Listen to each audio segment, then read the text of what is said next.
ಯಾವಾಗ ಧನ್ವೀರ್ ಕಾರು ಬಂತೋ ಫ್ಲಾಟ್ಗೆ ಅದೇ ಹೊತ್ತಿಗೆ ಪೊಲೀಸರು ಕೂಡ ಅದೇ ಫ್ಲಾಟ್ಗೆ ಆಗಮಿಸಿದ್ದಾರೆ. ಕಾಮಾಕ್ಷಿ ಪಾಳ್ಯದ ಇನ್ಸ್ಪೆಕ್ಟರ್ ಆಗಿರಬಹುದು, ಈ ಕಡೆಯಿಂದ ಗೋವಿಂದರಾಜನಗರ ಪೊಲೀಸ್ ಠಾಣೆ ಇನ್ಸ್ಪೆಕ್ಟರ್ ಅವರು ಕೂಡ ಬಂದಿದ್ರು. ಪೊಲೀಸ್ ಅಧಿಕಾರಿಗಳು ಒಬ್ಬೊಬ್ಬರಾಗೆ ಬರೋದಕ್ಕೆ ಶುರು ಮಾಡಿದ್ರು. ಅವರ ಪ್ರೆಸೆನ್ಸ್ ಹೆಚ್ಚಾಗ್ತಾ ಹೋಯಿತು. ಆಗಲೇ ಅಂದ್ಕೊಂಡ್ವಿ ದರ್ಶನ್ ಈಗಾಗಲೇ ಇದ್ದಾರೆ ಒಳಗೆ ಅಂತ.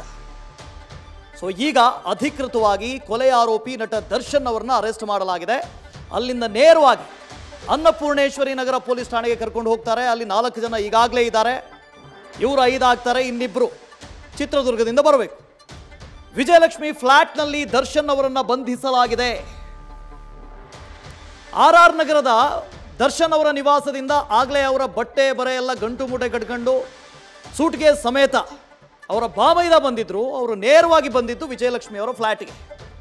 ಸೊ ದರ್ಶನ್ ಕೂಡ ವಿಜಯಲಕ್ಷ್ಮಿ ಅವರ ಫ್ಲಾಟ್ಗೆ ಹೋಗಿದ್ದಾರೆ. ನಿನ್ನೆ ರಾತ್ರಿಯವರೆಗೆ ವಿಜಯಲಕ್ಷ್ಮಿ ಫ್ಲಾಟಲ್ಲೇ ಇದ್ರು ದರ್ಶನ್. ತಮ್ಮ ಮಡದಿ ಫ್ಲಾಟ್ನಲ್ಲೇ ಇದ್ರು ಅವರು. ಇವತ್ತು ಬೆಳಗ್ಗೆ ತಮಿಳುನಾಡಿಗೆ ಹೋಗಿದ್ರು, ಮತ್ತೆ ವಾಪಸ್ ಬಂದರು. ನೇರವಾಗಿ ವಿಜಯಲಕ್ಷ್ಮಿ ಅವರ ಫ್ಲಾಟ್ಗೆ ಬಂದಿದ್ದಾರೆ. ಅದಾದ ನಂತರ ಪೊಲೀಸರು ಬಂದರು. ಅಧಿಕೃತವಾಗಿ ದರ್ಶನ್ ಅವರನ್ನ ಬಂಧಿಸಲಾಗಿದೆ. ಇನ್ ಕ್ಯಾಮರಾ ಅವರನ್ನು ಕೂಡ ಬಂಧಿಸಲಾಗಿದೆ.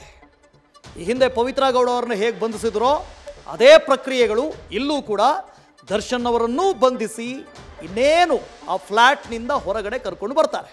ಸೊ ಫ್ಲ್ಯಾಟ್ ಒಳಗಡೆ ಹೋಗಿದ್ದು ಹೇಗೆ ಅಂತ ಗೊತ್ತಿಲ್ಲ, ಫ್ಲ್ಯಾಟ್ ಹೊರಗಡೆ ಮಾತ್ರ ಪೊಲೀಸರ ಜೊತೆಗೆ ಬರ್ತಾರೆ. ಇಂಡಿಪೆಂಡೆನ್ಸ್ ಡೇ ಇನ್ನೇನು ಆ ದಿನ ಅವರ ಹಾಡೊಂದು ರಿಲೀಸ್ ಆಗಬೇಕಾಗಿತ್ತು. ಆದರೆ ಫ್ರೀಡಮ್ಮನ್ನೇ ಕಳ್ಕೊಂಡ್ಬಿಟ್ಟಿದ್ದಾರೆ ದರ್ಶನ್. ಆರೋಪಿ ದರ್ಶನ್ ಅರೆಸ್ಟ್ ಆಗಿದ್ದಾರೆ.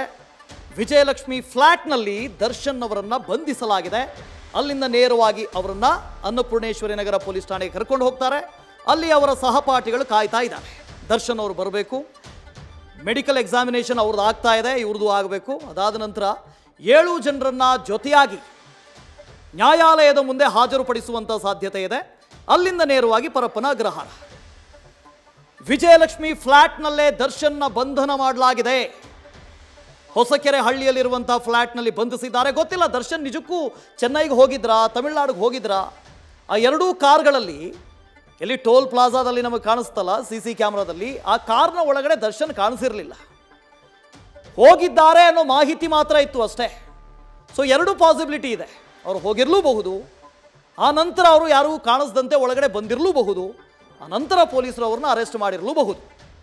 ಹೋಗಿ ಬಂದಿರುವ ಚಾನ್ಸಸ್ ಜಾಸ್ತಿ ಇದೆ, ಯಾಕೆಂದರೆ ಪೊಲೀಸರು ಆ ನಂತರ ಬಂದು ಅವ್ರನ್ನ ಅರೆಸ್ಟ್ ಮಾಡಿದ್ದಾರೆ, ಇಲ್ಲ ಮೊದಲೇ ಬಂದು ಅರೆಸ್ಟ್ ಮಾಡ್ತಾ ಇದ್ರು.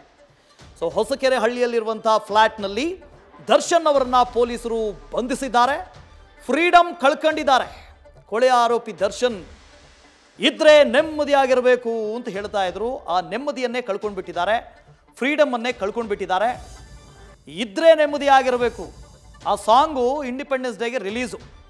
ಆದರೆ ಇನ್ನೇನು ಇಂಡಿಪೆಂಡೆನ್ಸ್ ಡೇ ಬರ್ತಾ ಇದೆ, ಆಗಲೇ ಅವರು ತಮ್ಮ ಫ್ರೀಡಮನ್ನೇ ಕಳ್ಕೊಂಡ್ಬಿಟ್ರು, ನೆಮ್ಮದಿಯನ್ನೇ ಕಳ್ಕೊಂಡ್ಬಿಟ್ಟಿದ್ದಾರೆ. ಸೊ ದರ್ಶನ್ ಅವ್ರನ್ನ ಇನ್ನೇನು ಅರೆಸ್ಟ್ ಮಾಡ್ತಾರೆ, ಮತ್ತೆ ಅವ್ರಿಗೆ ಅದೇ ಬಳ್ಳಾರಿ ಸೆರೆವಾಸ ಅಥವಾ ಪರಪ್ಪನ ಅಗ್ರಹಾರ ಸೆಂಟ್ರಲ್ ಜೈಲು ಅಲ್ಲಿಯ ಸೆರೆವಾಸ ಯಾವುದಾದ್ರೂ ಒಂದು ಆಗೇ ಆಗುತ್ತೆ. 2 ಕಡೆ ಫ್ರೀಡಮ್ ಅಂತೂ ಇರೋದಿಲ್ಲ. ಮತ್ತೆ ಅವ್ರಿಗೇನಾದರೂ ಅನಾರೋಗ್ಯ ಕಾಡಲೂಬಹುದು. ಬೆಡ್ ಇಲ್ಲ, ನುಣುಪಾದ ಬೆಡ್ ಇಲ್ಲ, ಮೆತ್ತಗಿರೋ ಬೆಡ್ ಇಲ್ಲ, ಕಲ್ಲಿನ ಮೇಲೆ ಕಲ್ಲು ಹಾಸುಗಳ ಮೇಲೆ ಮಲಗಬೇಕು, ಮತ್ತೆ ಬೆನ್ನು ಕಾಣಿಸ್ಕೊಳ್ಬಹುದು. ಗೊತ್ತಿಲ್ಲ, ಮುಂದೆ ಏನೇನೋ ಆಗ್ಬೋದು. ಆದರೆ ಅಧಿಕೃತವಾಗಿ ದರ್ಶನ್ ಅವರನ್ನ ಅರೆಸ್ಟ್ ಮಾಡಲಾಗಿದೆ. ಈ ಪೈಕಿ 7 ಜನರ ಪೈಕಿ 5 ಜನರ ಬಂಧನ ಆಗಿದೆ ಅಧಿಕೃತವಾಗಿ. ಇನ್ನಿಬ್ಬರು ಮಾತ್ರ ಬಾಕಿ. ಅವರೇನಿನ್ನು ಚಿತ್ರದುರ್ಗದಿಂದ ಬರ್ತಾ ಇದ್ದಾರೆ ಅಂತ ಅನ್ಸುತ್ತೆ. ಬಂದ ತಕ್ಷಣ ಅವರನ್ನು ಕೂಡ ಅನ್ನಪೂರ್ಣೇಶ್ವರಿ ನಗರ ಪೊಲೀಸ್ ಠಾಣೆಗೆ ಕರ್ಕೊಂಡು ಹೋಗ್ತಾರೆ. ಒಂದಷ್ಟು ಪೇಪರ್ ವರ್ಕ್ಸು ಅದನ್ನೆಲ್ಲ ಮುಗಿಸಿದ ನಂತರ ಪ್ರೊಸೀಜರ್ಗಳನ್ನು ಫಿನಿಶ್ ಮಾಡ್ತಾರೆ. ಅಲ್ಲಿಂದ ನೇರವಾಗಿ ನ್ಯಾಯಾಲಯದ ಮುಂದೆ ಹಾಜರುಪಡಿಸ್ತಾರೆ.